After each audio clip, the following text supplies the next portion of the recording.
Hey boys, welcome back to some more Nrl Supercoach. It's going to be the first major buy, round 13 review, and we had a good week. It was on the cusp of being very, very good, but unfortunately, our captain once again let us down. I feel like there's been so many weeks this year where we have been so close to going massive, but it was still great. Like, we had a couple of guys that we weren't expecting to go flash hot, to go really well, and then a couple of disappointing ones as well. Bit of movement as well with obviously the Tedesco situation. We'll talk more in depth about that in a second, but it actually, looking at it, it worked out pretty well for me, honestly. Like, I'm sort of happy it happened. Like, I'll show you what I did in a second, but yeah, 961. Surprisingly, the rank for the round only 7,600.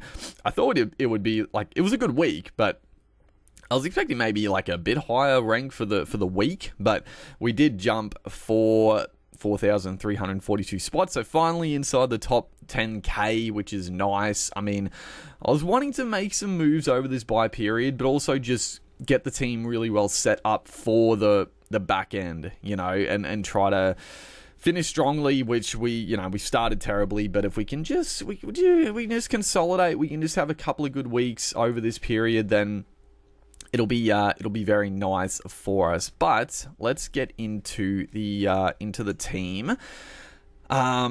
It was pretty solid all the way through. Like, Jaden Brayley 53, he was going. Man, it could have been a lot better. Brayley, unfortunately, he didn't play the full 80. He only played. They definitely gave him a spell at the back end. He played 70 minutes. It's still good. He had a nice little forced dropout. Like, he was on like 30 odd points at halftime. I was like, if he can just jag like 60 points, like that'd be beautiful. But not to be. Like, the Knights were obviously absolutely god awful. Like, they were fucking trash. Yeah, wow. But Brayley got through his tackles, did a little bit of something, so I'll take the 53. Obviously, there are a couple of dummy halves that went pretty well. They went fine. Like, Reed Marnie, who was like a somewhat popular pickup, he went good. Marshall King didn't do. I think he got like 60, 70 maybe. He went okay, but nothing crazy in the dummy half spot this week, so it's fine. Our front row forwards, oh my. So Terrell May, you got to feel bad for the people that traded Terrell May after a couple of like 20-30 minute games, which at the time it was a fine trade. Like, I kept saying in the videos that I was happy to hold him. I was happy to take the low ones, but he was gonna, he just has that potential, and just the team for the Roosters, the bench, it was looking pretty good. So the people that held Terrell May were very well rewarded with that big one a couple of weeks ago, and then this one, 116 points. I mean, did he play how many minutes did he play? Did he play the full 80? He went crazy. 75 minutes he played. Scored a try, tackle bust, tackles, runs. I mean, it was insane. 116 points. Like, that's very, very nice. Josh Curran, 75 points. Got a nice little try off a kick. So, yeah, good to see Curran doing well. My boy Liam Henry. My man's going to be so expensive. He backed up a 80 odd. What did he get? No, he got 70. He outdid himself. And last week he got a try with a line break. This week it was all base. He did like, I don't know what the official tackle count is. Like, I know Fox Spores had like 60 odd tackles, but then I don't know. One of the stats had like 70 odd. The other one had like 60 odd. So I don't know. But he did a fuckload of work. Like, he was insane. I was just watching that game, and Henry was just. He was everywhere. Like, he was just tackling everything. Obviously, he didn't take too many runs, which usually that's a bit of an issue for a back rower, but my man was just he was just everywhere. So, I'm very glad. And again, he was another guy that, like, obviously he had that negative score in his rolling average, but every time, like, he played, he scores really well. So again, I was happy to take the little loss on money and then hope that he would come good. And again, like being without a couple of their origin forwards like Liam Henry, unfortunately the Panthers only play that first major bye, so Henry's not going to be that valuable for like 16 or 19. It would have been lovely if he played one of those other two, but still, he's going to make some good cash, and potentially we could, trade him off when he peaks at a pretty hefty price. But we'll see, like even the backup games, like if they rest like Isaiah Yeo and Liam Munn, he can still do some good stuff with points. Sam Hughes, 16 points. He definitely dropped out of my 13, which was good. I think I ended up having 15 players this week, but yeah, Sam Hughes fucking played like 15 minutes and then didn't come back on the field. Like, man, holding Sam Hughes, like, I mean, it's fine. Like, there's no one, like, obviously fine, it was a guy I want, but fine, he didn't play this week anyway. So, like, holding Hughes for potentially the first two buys was the play, but he's just, I don't know, he's gone. They're just resting him. Like, he might come good. They might start giving him some more minutes. I'm not too sure what's going on. But, yeah, he is bleeding cash very quickly. But, yeah, whatever. It is what it is. Our back row, pretty good. Kai Pearce-Paul, he updated nicely, got 64 points. I will take that in an absolute shocker for the Knights. He had pretty good back. Like, he made a bunch of tackles. He didn't have too many runs, but he did have a bunch of just tackle breaks. He was crabbing sideways, skipping out of tackles, so it was good to see Pearce-Paul do some good stuff. Our boy Bryce Cartwright, he's back, baby. He's back in the team. I hadn't made this trade in my preview, but I was leaning on it. I was definitely firming to the Bryce Cartwright trade because I'm not expecting 80 points every week. Granted, he didn't even have a try or a line break this game. I know he had a bunch of offloads, and he also had a sneaky little line break assist off an offload, which was just beautiful. I was about to fucking rip my hair out because he obviously went off for that HIA, and like I didn't think it was like. I thought he would have been fine, but part of me was like, oh my God, if this actually happens where Cartwright's out and Sean Lane, the man who I traded out, then goes back to the back row spot and scores well, I would actually I'd be done. I wouldn't be, but I'd be very upset. But thankfully, silver lining, it only happened like 5 minutes to go before the break, so he didn't miss out on too many minutes, which was thankful, and looked good. I mean, just the fact just having Moses back, like obviously Cartwright, mainly he's just been injured for the bulk of the season, so he hasn't really been able to string minutes together and playing a bit injured. And last couple of weeks, obviously the base has been down, but I just with Moses back, he just makes Cartwright so much better. Like he doesn't necessarily use Cartwright all the time, but when he does, he just gives Cartwright some good early footy and just lets Cartwright crab across, get an offload. Like it's very nice. So I'm happy with the trade. Obviously Preston, like he was the other guy I wanted, and don't get me wrong, I still wanted Preston in, but the main point of not getting Preston was the fact that I was pretty good for round 16. Round 19 is an absolute like shocker so far. Like it's a tough round, and I thought Cartwright, he plays round 19, Preston doesn't. I think that's still the right idea. Obviously Preston, I don't know, he probably updated to about 120. Like he can add 2 tries, bro. Oh, fucking 2 tries. Like, yeah, I mean, I still love the Preston pickup, so anyone that jumped on would be very happy with the pickup. But I mean, that's if he scores 2 tries, like that's it is what it is. But yeah, Cartwright pickup, feel pretty good about. Morgan Smithies, 40 points. Again, they fucking downgrade him, dude. I think he was on 50 at the end of the game, and then they downgraded him to 40 points. I don't know. He is the king of downgrades. I don't really know why he gets downgraded so much. I honestly don't know. But yeah, Morgan Smithies, I mean, he's got to go. Like, and it's fine. It's fine. We can trade him to... Yeah, probably Finu. I mean, we'll talk more about it in the preview, and obviously depending on team lists and whatnot. But yeah, I think Smithies to Finu is going to be the play. We had no halfbacks. Our 5'8", Dylan Brown, 76 points. I will take that. Solid enough. You got to be happy with it. He was looking on for a big one. Like, he just looks so dangerous. Obviously scored a try, but didn't quite break that massive threshold. Our centre wing, so this is where it got a little bit fucking... it didn't quite pan out. As you can see, the captaincy on our boy Joey Manu, 51 points. Just, this one hurts because Manu, like, obviously a lot of people had Manu, and the fact that Tedesco was out with Origin, Manu went to fullback.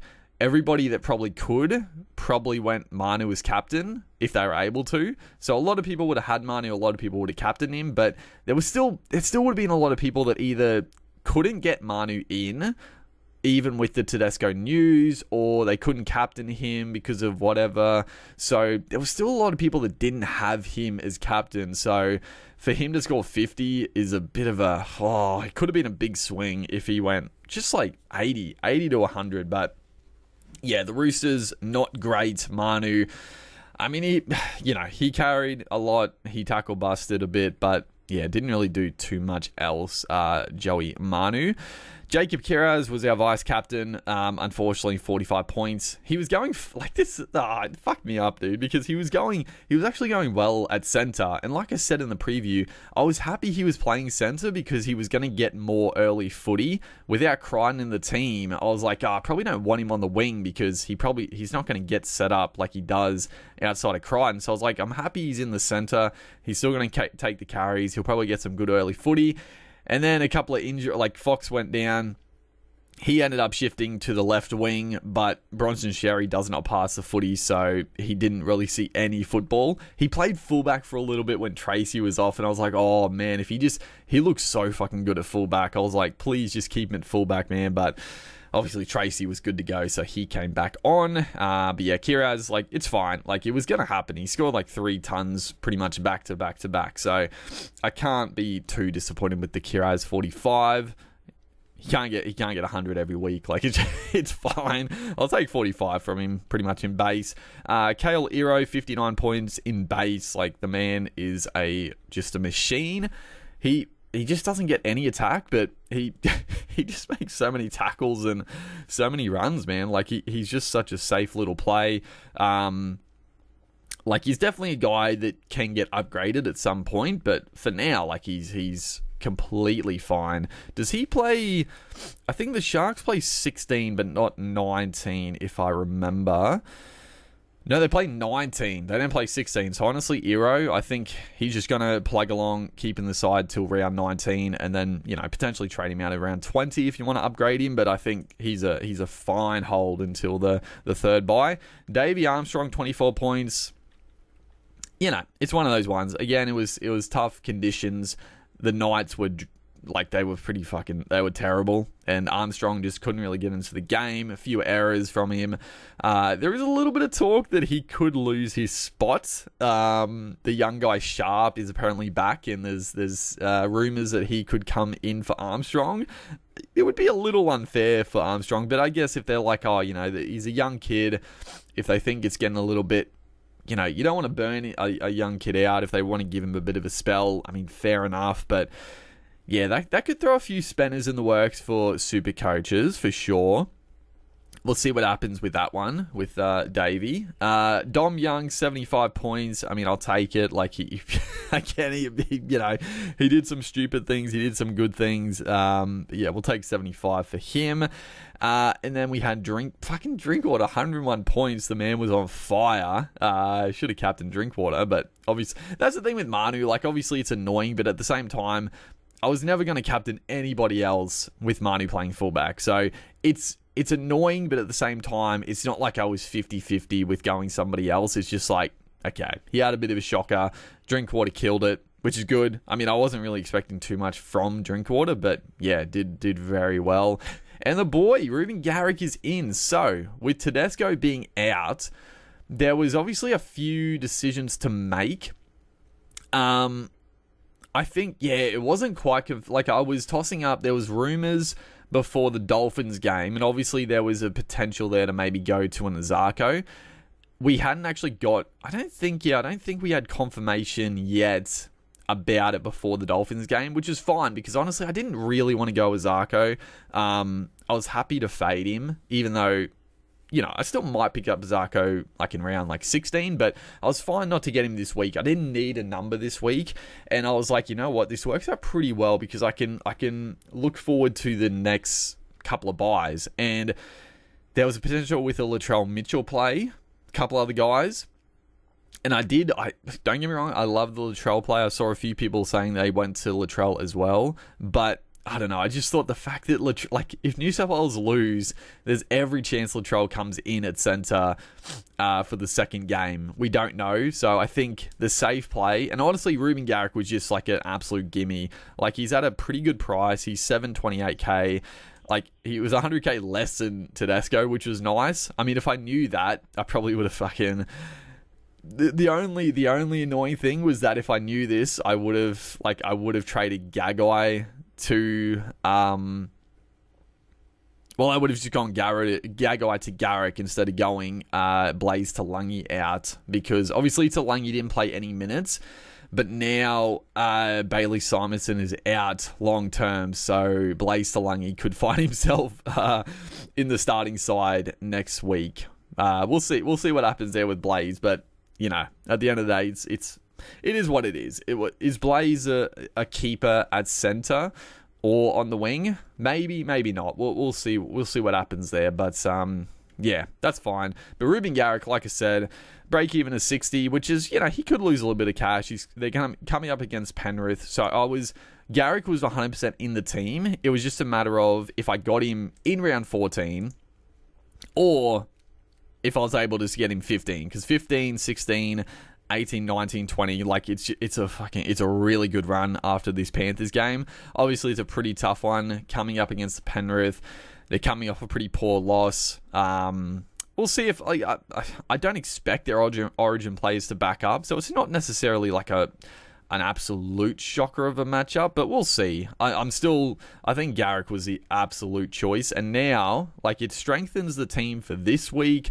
We don't have an extra rooster. I feel pretty good about things considered. Yeah, honestly, it worked out pretty well. Obviously, the only fucking disappointment was, a couple of the center wingers, but Manu not going decently that's the one kicker. But yeah, I think we're pretty good. We're pretty fucking well set up for round 14 now. I think even, like I said, I think even with we only have Holmes and Robson who may not back up. We have Crichton, but the plan is to trade Crichton for Feta this week if things go according to plan. So we only really had Robson and Holmes, and I still think we had 17 players, or 16 even if both those guys rested. But now we have Ruben Garrick in the side. It's looking pretty good. The only issue now is Gagai. We have to get rid of Gagai. And you know what? It might be fucking crazy. Well, we got Gagai and then also Hughes. But the rest of them, honestly, the team is looking pretty good. Depth and just solidness is pretty good. But Gagai, depending how things go, do you trade Gagai back to fucking Blaze Talangi if he's named at center or wing? I don't know. We'll cross that bridge when we come to it. Doing it like that would cost an extra trade, but we have to get rid of Gagai anyway. So I don't know. We'll have a look. See how it is. I don't know. We got 300k in the bank still, so we can upgrade him to somebody pretty nice. The Eels are nice because they play 19 again, which is big. So I wouldn't. We'll see. We don't know. We don't know what's happening with Blaze, so we can wait on that. And I don't know. Would I trade him back to him? Maybe not. I guess the other guy, Smithies, he's an issue, but yeah, we're probably trading him this week anyway. So yeah, looking pretty good. The trades are a little issue, but again, the depth of the team I think is pretty fucking stacked. The hookers, fine. granted, I wouldn't mind a better hooker than a Brayley, but do we need it? Probably not. Like, let's have a quick squiz. What did the dummy half score this week? Let's have a look. I'm pretty sure Reed was probably the highest scorer. Oh, Marshall King got up to 90 points. Okay, so Marshall King did well. I wasn't. I fucking must have missed a try assist or something, but yeah, Marshall King got 90 points. So that's a bit of a. Oh fuck, that's right. Brendan Hands. Oh shit. So. Marshall King. I'm still not sold. Like, this is I didn't need Marshall King this week. I'm still like half tempted to maybe get Marshall King in like round 15 or 16. He's got a 60 break even, so he could lose a bit of cash in a couple of tough games, but yeah, he plays 16, 17, 19, 20, 21. It's pretty good, so you could pick him up. Reed Marnie. I'm not going to go Reed Marnie. I'm just not going to go him. He's doing well, but yeah, just not going to get him. Brendan Hands is interesting. I mean, there's no one really else. I mean, Levi, for anyone that held, he scored 50. I think he got a try assist taken off him, which is pretty funny, but it is what it is. But yeah, there's no one really else. But Brendan Hands, oh, he is an interesting one. He is 250k. Like, he is... Oh, he looked really good. Like, he looked so much better than fucking Lussick. He definitely played the 80. Yeah, he played 80 minutes. Like, defensively, I thought he was really strong.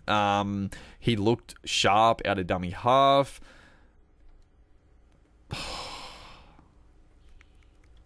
You wouldn't have to get him in round 14. Obviously, it would be nice to, because he's going to make a bit of cash. But they're saying he's going to go up to about 300k, right? So it's nothing. You'll miss out on a bit of cash, yes, but it's nothing crazy. So you can probably wait a week, and then, like I said, he doesn't play 16, so pick him up in 15 is a little bit meh. But 17, 18, 19, you could downgrade Robson. I don't know. Like, if he is playing 80 minutes, though, like, it's hard to pass up, but I don't know. Maybe not worth it. But yeah, we'll talk about that. The dummy halves, I don't know. Maybe I should stop wasting trades. The front row is pretty good. The only issue, like I said, Sam Hughes. In an ideal situation, I would love to get, like, fucking Fanor Blake, but because he's losing so much cash, like, fuck, it's getting a little tough to trade Hughes up to someone like that. But yeah, I don't know. We'll see. We'll see if there's anyone about. Obviously, Joey Tarpany had a couple of good weeks back to back. He was shocking before that, but all of a sudden Tarpany's starting to do well. But I think he's probably getting a little expensive now. The back row is looking pretty damn solid. Like I said, Crichton to Fafita looks like the play this week, depending. Smithies to Fainu, I also like, and then I think it's pretty good. The halfbacks, I guess we still have to decide what we're doing with Nico Hines. That is going to be an interesting one after Origin. If he plays, if he doesn't play, if he backs up, we will see. Tyron Wishart, he's fine for now. Our 5'8's fine, and then our back line it's strong. We obviously just need to upgrade Gagai or downgrade, but probably upgrade. And then, yeah, depending what happens with Armstrong, I guess is the only sort of potential there. And also, well, no, that's fine, because Garrick will eventually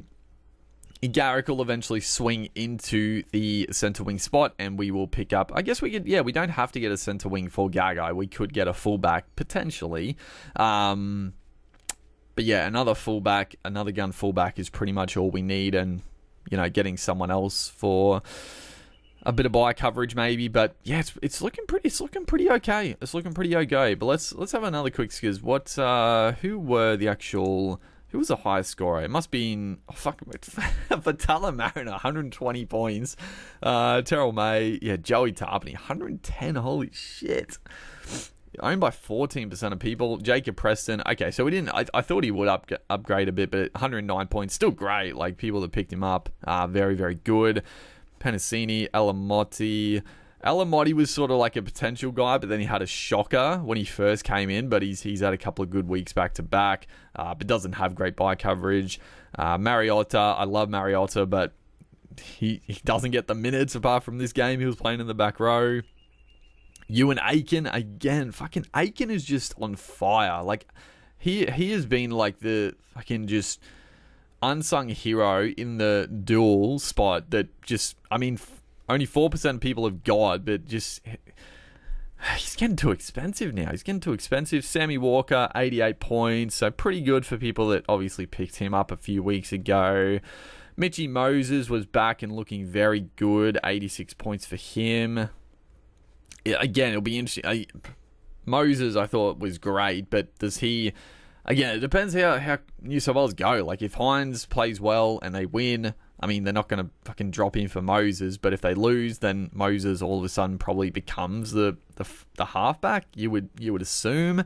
It seemed like he was the first choice anyway, but again, we'll see what happens. A couple of young, like Toby Couchman scored a try. Sevo did some stuff. Jack DeBellin, 81 points for him. He's been going pretty well. But yeah, pretty good stuff. Finny Fuaki, anyone that held, he scored well in the bye. Mulatalo finally did something, 73 points. Herbie Farmworth, 72. Maxi Plath. I'm still... Yeah, I mean, Plath, I still think Plath is actually the play for round 15 or 16. Like, he's just, the minutes are there. Like, I was wanting to see him, like, after the head knock, get back to the minutes, and he just is, like, he's a machine, man. He's a machine. So I still think Plath is like a really good pickup for the buy coverage for 16 and 19. Out of the Dolphins forwards, like, I think Aiken's too expensive now, but Plath I think is still a good little pickup. But yeah, John Rapiner, 67. Tamalolo, 65. He did something. But yeah, it was a good week. It was a good week overall. It could have been a little better, but, you know, we'd been nitpicking. So hopefully you guys had a good week as well. We're set up well for round 14. Obviously, there's a bit to go under the bridge there with Origin and see what happens with team list. But yeah, well, I guess it'll be a bit of an interesting one because they named the team list, and I guess some coaches just don't name their Origin players at all, and then other coaches do name them, and then it's just a wait and see if they back up. So yeah, we'll get an idea on Tuesday, I guess. If or do they still do the team list on Tuesday? Fuck, I don't even remember. But we'll come to it when it comes. Obviously the Origin, and then round 14 will be fast approaching. So yeah, hopefully you guys are enjoying the content. Make sure to like and comment, and I'll see you guys in the next one.